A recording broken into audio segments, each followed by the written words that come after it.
Radio Publique Africaine.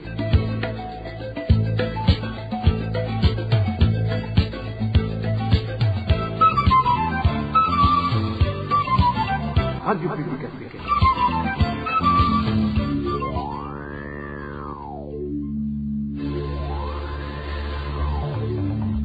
C'est le moment de suivre le journal parlé en français. À la présentation, Josiane Mouzanez. Au sommaire de cette édition, Kinshasa accuse ses pays voisins d'être à l'origine de la déstabilisation de son pays car ces derniers n'ont pas su sauvegarder la paix, d'où l'afflux massif des réfugiés en République démocratique du Congo. Dans ce journal, vous allez écouter l'extrait du discours du président Tshisekedi qui a même apporté la lumière en ce qui est de la coopération militaire entre Kinshasa et Gitega.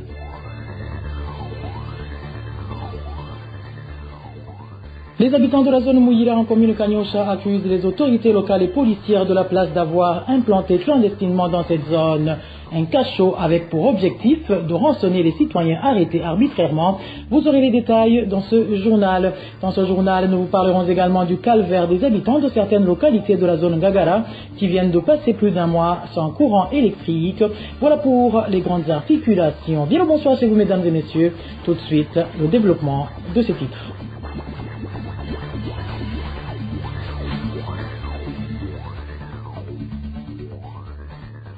Bonsoir. Diplomatie pour commencer. Le président de la République démocratique du Congo explique le problème d'afflux des réfugiés dans son pays par la mauvaise gestion des crises politiques par les pays voisins. Dans son discours sur l'état de la nation congolaise de ce mardi, Félix Tshisekedi a également donné quelques détails sur sa coopération militaire avec le Burundi. Le point avec Émile Nibasumba. Le partage de renseignements et les opérations militaires conjointes pour éradiquer le groupe rebelle Red Tabara font partie des clauses de partenariat entre la République démocratique du Congo et le Burundi. Ce mardi, dans son discours devant le Parlement réuni en congrès, le président Félix Tshisekedi a dit que son pays collaborait aussi avec l'Ouganda pour combattre les rebelles de l'ADF. Ce partenariat consacre une collaboration dans le domaine du renseignement ainsi que sur le plan des opérations. C'est le cas notamment des opérations conjointes menées par les FARDC et les forces de défense du peuple ougandais, l'UPDF,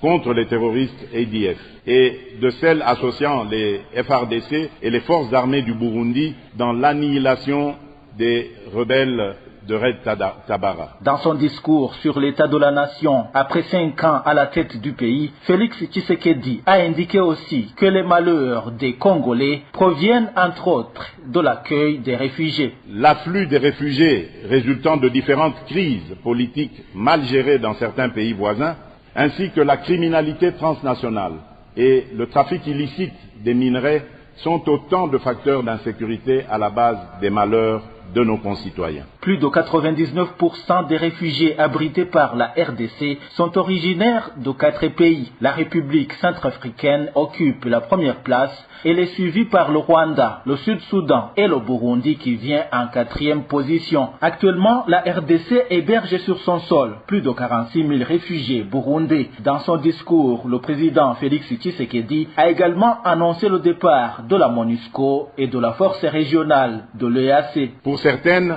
il est question de discuter des mécanismes de leur retrait. C'est le cas de la MONUSCO et de la force régionale de l'East African Community. Tandis que pour d'autres, il s'agit des modalités de leur déploiement. C'est le cas de la communauté de développement de l'Afrique australe, la SADC. La SADC compte 16 pays. Seules la République démocratique du Congo et la Tanzanie sont membres en même temps de la SADC et de l'EAC. Le discours du président Félix Tshisekedi de ce mardi est le dernier qu'il prononce devant les députés et les sénateurs réunis avant le démarrage dimanche de la campagne électorale pour se préparer aux élections générales prévues en décembre prochain. Émile Nibasumba, le chef du service informatique de la mutuelle totalise 2 semaines en détention et un emprisonnement lié au projet d'informatisation de la mutuelle de la fonction publique. Selon des sources qui suivent de près ce marché, les dirigeants de la mutuelle veulent faire accepter que le produit fourni ne fonctionne pas et ainsi pouvoir casser le marché. L'objectif serait de le réattribuer. Inès Gakid. Les premières installations de ce projet d'informatisation de la mutuelle ont été faites en 2019. Aujourd'hui, 4 ans plus tard, les sources de la RPA parmi les groupes concernés par le marché font savoir que le projet tend à sa fin. Le prestataire fournit les derniers produits pour qu'il y ait réception définitive et paiement de la dernière tranche, 10% du coût total du marché qui dépasse $1 million. Depuis que la mutuelle est dirigée par le docteur Ramadan Nyandoui, la situation semble avoir changé. Les responsables de la mutuelle exigent à leurs techniciens d'approuver que les produits fournis ne sont pas fonctionnels, ce que, d'après nos sources, ces derniers ont jusque-là refusé. Ils confirment que le nouveau système est bel et bien fonctionnel. Les informations données par ceux qui suivent de près le dossier révèlent que la direction de la mutuelle dit s'appuyer sur un audit informatique qui a été fait, un audit connu par les seuls dirigeants, alors que l'auditeur informatique aurait travaillé avec le fournisseur et l'équipe de la mutuelle qui collabore avec le fournisseur. La mutuelle devait en outre utiliser son rapport d'audit pour montrer au prestataire là où il a été défaillant et exiger des corrections. Nos sources précisent toutefois que la direction de la mutuelle n'a jamais informé le fournisseur sur ces manquements. Les sources de la RPA proches de la direction de la mutuelle révèlent à leur tour que cette dernière entreprendrait toutes ces démarches pour arriver à casser le marché en cours d'exécution par le groupement E-Tech Soft Center et le réattribuer. La première étape est d'amener les techniciens de la boîte à approuver que les produits donnés ne fonctionnent pas. Floris Nzeye, chef du service informatique qui pilote aussi ce projet d'informatisation, est détenu depuis 14 jours par les services de renseignement car il aurait refusé de soutenir ses patrons dans leur plan et il est privé de toute visite. Nous avons encore une fois tenté de joindre le docteur Ramadan Nyandoui, le directeur général de la mutuelle, et le lieutenant général de police Godefroy Bizimana, président du conseil d'administration de la mutuelle. Personne n'a répondu à notre appel.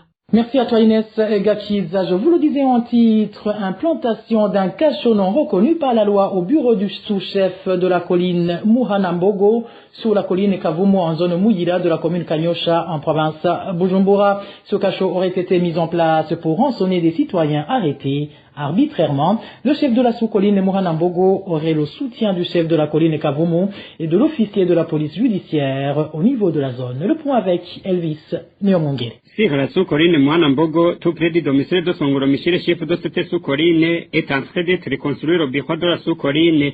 Ce bureau qui n'est pas encore fonctionnel, c'est le cachot non reconnu par la loi. C'est le dessous sur les places. Ce cachot aurait été inventé par le chef de la sous-colline Muhanambogo dans le but de rançonner la population locale. Et c'est le tour de Gênes. C'est le toujours une source. Toute personne qui est incarcérée dans ce cachot ne peut y sortir avant d'avoir versé 50 000 francs. Le chef de cette sous-colline aurait la complicité du chef de colline Kavumu et l'officier de police judiciaire au niveau de la zone. Nos sources en zone Mouira révèlent que depuis dimanche dernier, des jeunes gens sont gardés dans ce cachot. Ce sont des jeunes qui sont soupçonnés d'être de voleurs, mais qui sont originaires de la zone Ruyaga. La population locale semble comprendre pour l'aider, même si elle ne comprend pas pourquoi l'incarcération dans un cachot non reconnu. Cependant, il y a deux autres jeunes frères qui ont été relâchés ce mercredi. Il s'agit de Mawenimana Olivier et de Nchutiyimana Abraham. Ce dernier est un élève qui a passé des jours sans se rendre à l'école. L'écolarisation a été conditionnée par le versement de 60 000. Les deux, les pères se seraient, c'est le ressources sur place, engagés à chercher 40 000 francs pour totaliser 100 000 francs. Si l'on en croit nos sources, les deux jeunes gens n'avaient rien fait qui mérite qu'il soit incarcéré. Songoro Michel, le chef de la sous-colline Muhanambogo, reconnaît l'existence de ce cachot non reconnu par la loi. Cependant, il indique que c'est la police qui pourrait expliquer pourquoi. La rédaction de la RPA n'a pas encore pu joindre l'officier de police judiciaire à Mouira. Elvis Neomungeri, en page droits de l'homme, les habitants de la colline Benga devraient exiger le respect de leurs droits fondamentaux puisque le gouvernement ne se soucie pas de leurs problèmes. C'est la réaction de Frédéric Wambouguignonvilla, ancien vice-président de la République, après la destruction des maisons et des champs de culture des habitants de cette colline de la zone Benga commune Issari en province de Bujumbura sans leur donner aucune indemnité. Aujourd'hui, ces habitants d'Ovenga sont contraints de vivre dans des huttes qu'ils ont construites autour des décombres de leurs anciennes maisons. Suivez plutôt Frédéric Bamboulignonville. Nous l'avons suivi, c'est étonnant à observer le comportement du CNDD-FDD et de son pouvoir. On peut se poser la question, pour qui roulent-ils? Sont-ils là pour des intérêts du peuple ou des intérêts d'autres personnes qui ne sont pas des Burundais? En tout cas, on se pose beaucoup de questions. Imaginez quelqu'un qui vient détruire tes semences, alors que je dois, pour trouver des semences aujourd'hui, donner du fil à retordre par les temps qui courent. Oh, posez-vous la question, pourquoi ce genre de comportement? Un gouvernement qui se dit un gouvernement parent, comment justifier un tel comportement vis-à-vis de son propre peuple? En tout cas, il est très clair, ils ne sont pas là pour le peuple burundais, ils sont là pour les leurs, et c'est tout. C'est pour cette raison que vous, peuple burundais, nous l'avons suffisamment exprimé. Comprenez, rendez-vous à l'évidence, ce gouvernement et ce parti ne roulent pas pour le peuple burundais, mais roulent pour des particuliers, ces gens-là qui ont combattu avec eux, ces gens-là qui prient avec eux, ces gens-là qui sont dans leur parti, ces gens-là qui partagent leurs propres intérêts. Les Burundais doivent absolument se lever comme un seul homme pour exiger le respect de leurs droits. Ils ont le droit au droit. C'est pour cette raison qu'on ne le dira jamais assez. Ouvrez les yeux, comprenez, exigez de ce pouvoir le respect fondamental de vos droits. En dehors de cela, je crois que vous devez vous lever pour leur dire nous en avons assez et assez, trop c'est tout. On ne peut pas continuer à supporter un pouvoir qui ne se rend pas compte qu'il est en train de bafouer les droits de ses propres citoyens. Droits de l'homme toujours, ce qui arrive aux plus de 200 familles de rapatriés en provenance de la République démocratique du Congo vivant actuellement en commune Buganda de la province Cibitoke est en contradiction avec les multiples appels au rapatriement lancés par le gouvernement burundais. Propos de maître Jeanne d'Arc Zaninyana, directrice exécutive du mouvement des femmes et filles pour la paix et la sécurité au Burundi. Cette défenseur des droits de la personne humaine déplore aussi l'inaction du HCR face au comportement du ministre de l'Intérieur burundais qui a décidé de priver ses rapatriés de leur paquet retour. Suivez.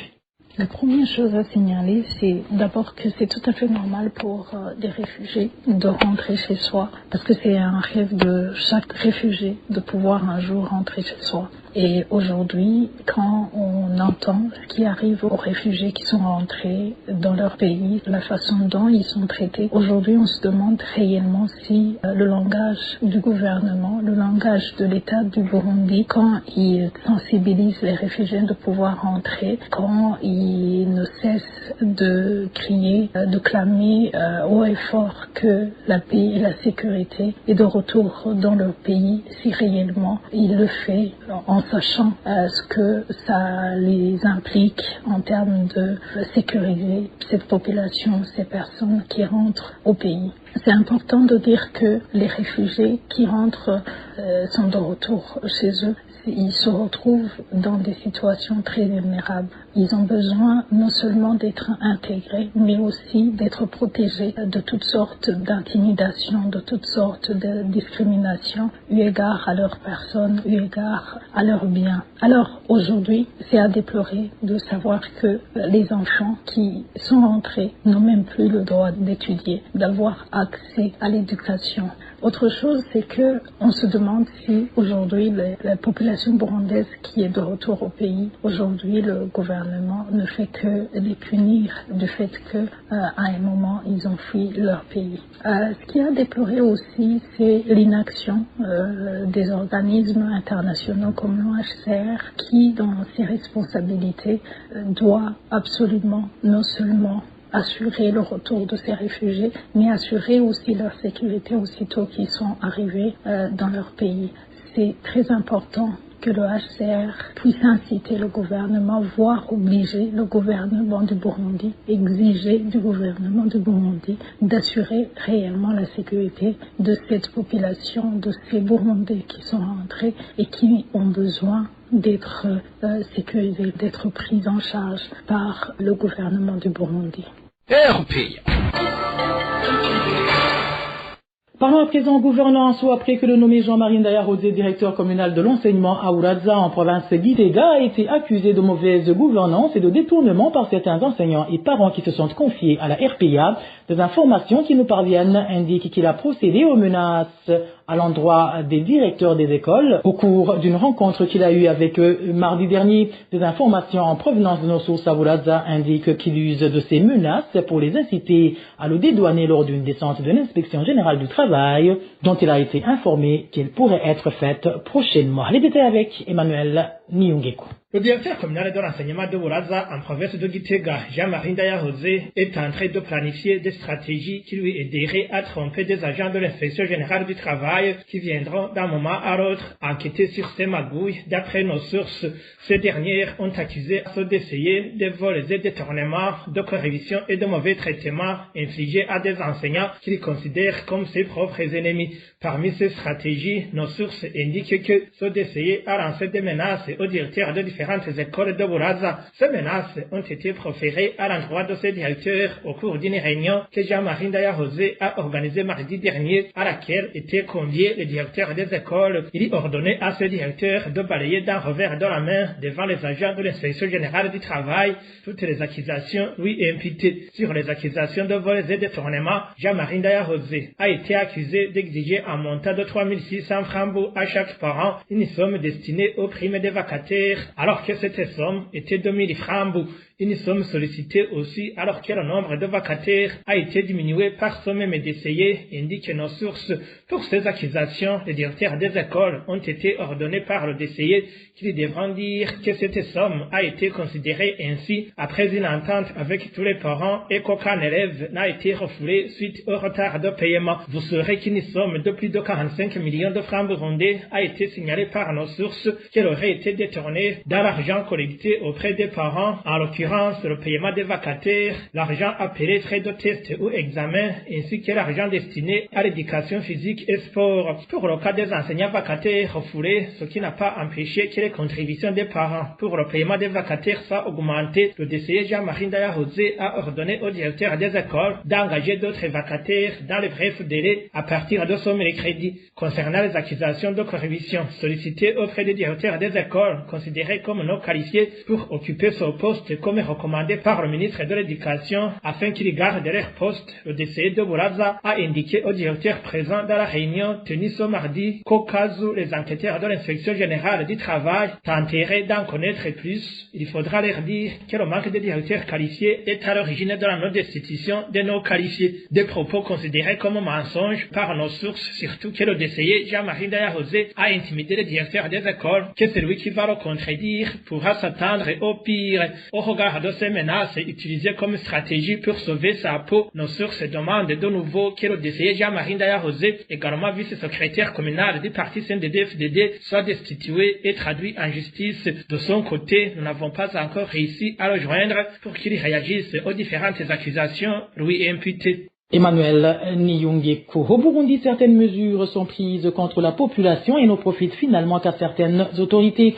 C'est du moins la réaction de Maître Vital Nshimirimana, président du Forum pour le renforcement de la société civile, fort sensible. Vital Nshimirimana intervient après qu'il a été constaté que la mesure de stabilisation permanente a été violée par l'administration communale de Buganda.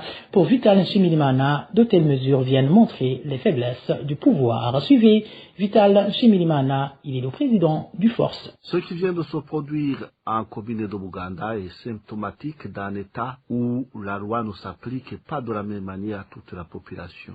Nous avons appris que du bétail appartenant à une catégorie de personnes qui ont des connexions avec des autorités administratives, policières et judiciaires en commune de Buganda ont causé des dégâts énormes aux agriculteurs parce que ces éleveurs ont obtenu l'autorisation de sortir les bétails et de les traîner partout où ils veulent même dans les champs des populations de la commune de Buganda. Ceci est une situation inédite et qui nous amène à constater que cette mesure n'a pas été bien réfléchie, n'a pas été prise après une consultation préalable avec les intéressés pour produire des effets escomptés.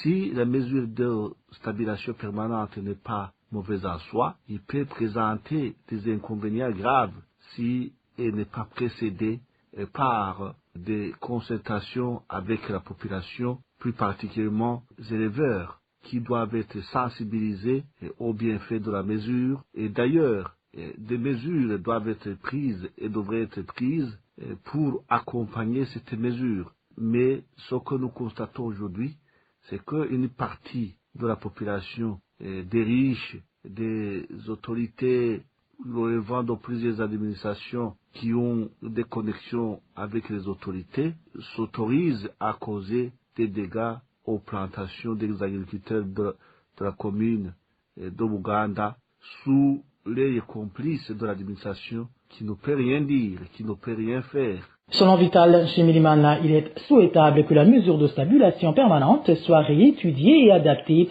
pour produire des résultats escomptés. Encore une fois, Vital Shimirimana.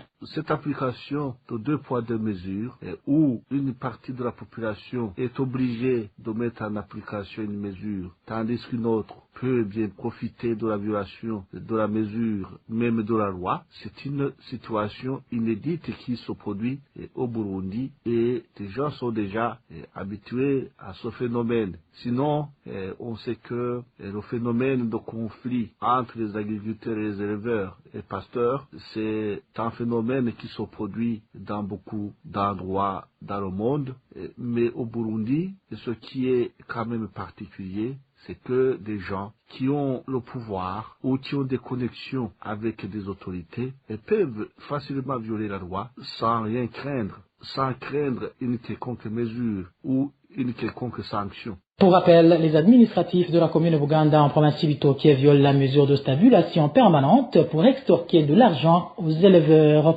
La rédaction de la RPA a encore une fois contacté Pamphile Hakizimana, administrateur de la commune de Rugombo, mais il n'a pas voulu s'exprimer. De Buganda cap sur Bujumbura, où certaines localités de la zone Ngagara, nous sommes en commune Nahangwa, n'ont pas d'électricité depuis un mois. Les habitants des quartiers en question demandent que ce problème soit résolu, vu qu'ils attendent depuis longtemps la réparation d'une panne qui aurait occasionné cette coupure. Les détails avec l'ami Claire, il la trouve. Les pannes de courant électrique en zone Ngagara, plus précisément dans les quartiers 1 et 5, sont devenues monnaie courante selon notre source en Ngagara. Certaines localités de ces quartiers totalisent un mois sans électricité, ajoute notre source. Depuis exactement un mois, nous n'avons pas d'électricité. Depuis le bas du bureau de la zone à l'endroit communément appelé avenue Gakamba, sur Mwogo et sur Nunda, ces dernières sont les 3 avenues qui vont jusqu'à l'école du quartier 5 pour ceux qui connaissent l'endroit. On descend vers le quartier 1 où passe la route goudronnée. Il n'y a pas d'électricité à ces endroits et une partie du quartier 1 aussi. Ces pannes de courant électrique rendent possibles certaines activités et pas mal de gens subissent des pertes. Il s'agit entre autres des vendeurs de lait, des élèves qui ne font plus d'études le soir et consorts, poursuit notre source.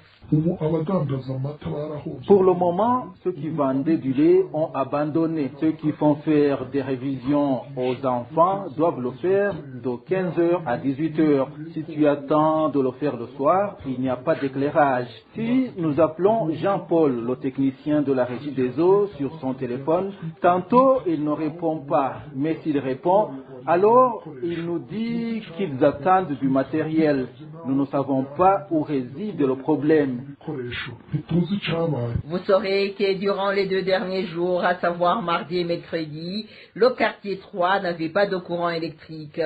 Les habitants de Ngagara indiquent que ces pannes répétitives sont le résultat de vieilles installations électriques de certains quartiers de la zone Ngagara. Nous n'avons pas pu joindre les responsables de la régie des eaux pour expliquer pourquoi il y a des pannes répétitives d'électricité à Ngagara. Daniclair Ilatkoum va toujours à Bujumbura. Les habitants de cette capitale économique du pays se plaignent des commerçants de sucre qui ne respectent pas les prix fixés par le gouvernement, en plus d'utiliser des balances truquées. Ces habitants demandent aux autorités habilitées de suivre de près ce problème afin de stopper ce vol. Le point avec Eric Nyonzima. Une somme de 3300 francs burundais est le prix fixé par le gouvernement pour 1 kilo de sucre. Pourtant, les consommateurs de cette denrée alimentaire amérique de Bujumbura dénoncent que les commerçants de sucre majorent ce prix sous prétexte que l'argent excédent est pour l'emballage. Ce que les clients qualifient de vol du fait que l'argent ajouté ne correspond pas à ce qu'ils devraient normalement payer, y compris l'emballage. Un des clients explique. C'est vrai, quand il arrive que le sucre est disponible, il est servi aux clients. Mais très souvent, les commerçants nous volent d'une certaine manière. Le prix d'un kilo de sucre est normalement à 3300 francs, mais quand nous allons l'acheter, ils nous disent que c'est 3500 francs, donc que les 200 francs qui s'ajoutent sont pour l'emballage. Ils emballent 2 kilos de sucre pour 7000 francs, mais puisqu'ils mettent les 2 kilos dans un seul emballage, on ne devrait pas payer 400 francs en seul emballage. Et au lieu de payer 7000 francs, on devrait payer 6800 francs. En plus de cela, si tu veux acheter un kilo de sucre, on ne te donne pas. Si par réception, ils acceptent de te donner un kilo, même si tu amènes ton propre emballage, ils t'exigent de payer les 3500 francs. Vous comprenez que c'est du vol déguisé des commerçants. Une autre chose que les clients déplorent, c'est que lorsqu'ils achètent le sucre, ils constatent souvent que ces commerçants truquent leur balance. Ainsi, les clients se lamentent en démontrant que ces commerçants volent beaucoup d'argent vu l'effectif très nombreux de consommateurs qui se procurent du sucre dans le but d'encaisser beaucoup de bénéfices. Le plus frustrant, c'est que quand tu vérifies la quantité de sucre que tu as acheté, tu constates qu'au lieu de 2 kilos, il en manque un quart de 2 kilos. Cela m'est arrivé ce mardi. Donc, on vole autour de 850 francs équivalent à cette quantité soustraite. Ainsi, s'ils volent cette quantité de sucre à tous les clients, vous comprenez qu'ils encaissent beaucoup d'argent parce que cela se produit plusieurs fois chez différents commerçants. Les habitants de la mairie de Bujumbura en général demandent aux autorités habilitées ainsi qu'au bureau burundais de normalisation et contrôle de la qualité PBN en sigle de se lever contre ces commerçants de sucre qui font la spéculation et que leur balance soit aussi contrôlée.